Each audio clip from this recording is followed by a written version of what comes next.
Phillip Hawkins with Patterson Cooper 360, and today I'm here with Alex Adi, a reporter for GNN. So, Alex, a member of Al-Shabaab was kidnapped by Ethiopia. You spoke with officials from both Al-Shabaab and Ethiopia. What did they have to tell you?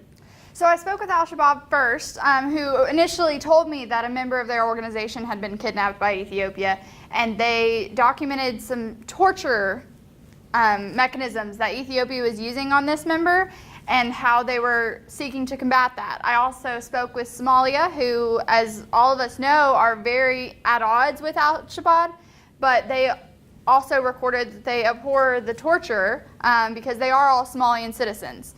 So then I spoke with Ethiopia, and in the first conversation, he absolutely vehemently denied any torture. He said that the captive was treated well, and that these allegations were false.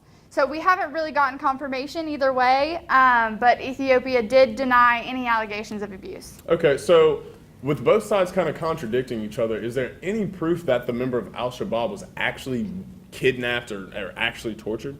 There was proof that he was kidnapped. He was in Ethiopian custody. However, Ethiopia now says that he was detained, that he was a prisoner rather than a captive.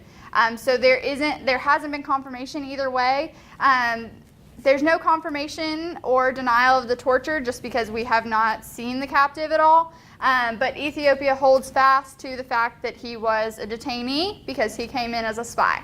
Okay, and we spoke about some protests that were going on in Ethiopia. So what else can you tell me more about that? So Amnesty International, as well as some other countries, were standing outside of the Ethiopian headquarters protesting. And from their point of view, it was a human rights protest, and they were protesting the torture. At the same time, President Donald Trump came out and said that he was in support of torture, whether or not Ethiopia had anything to do with it. And Ethiopia declined to comment on whether or not his comments had any bearing on their decisions. However, the protest was ongoing for all day today, and nothing seemed to have come of it, but Ethiopia did speak to Amnesty International to try and solve their differences in that way.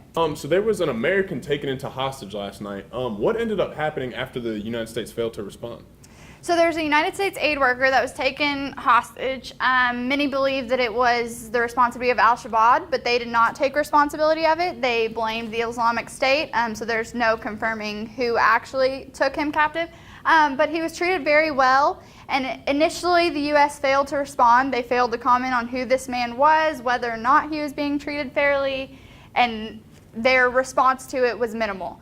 So the UN actually stepped in and began talking about this hostage situation because obviously there needed to be a response. So he was released and is now home with his family. Unfortunately, the U.S. still declines to comment on why they had a lack of response, but they have confirmed to us that the man is mentally and physically okay, and all of the casualties were on Al-Shabaab's behalf in that situation. So they will update us further on the man's mental and emotional state now that he's home, but he is safe. Okay, awesome. Well, thank you, Alex, for joining us. And for Patterson Cooper 360, I'm Phillip Hawkins. Thank you.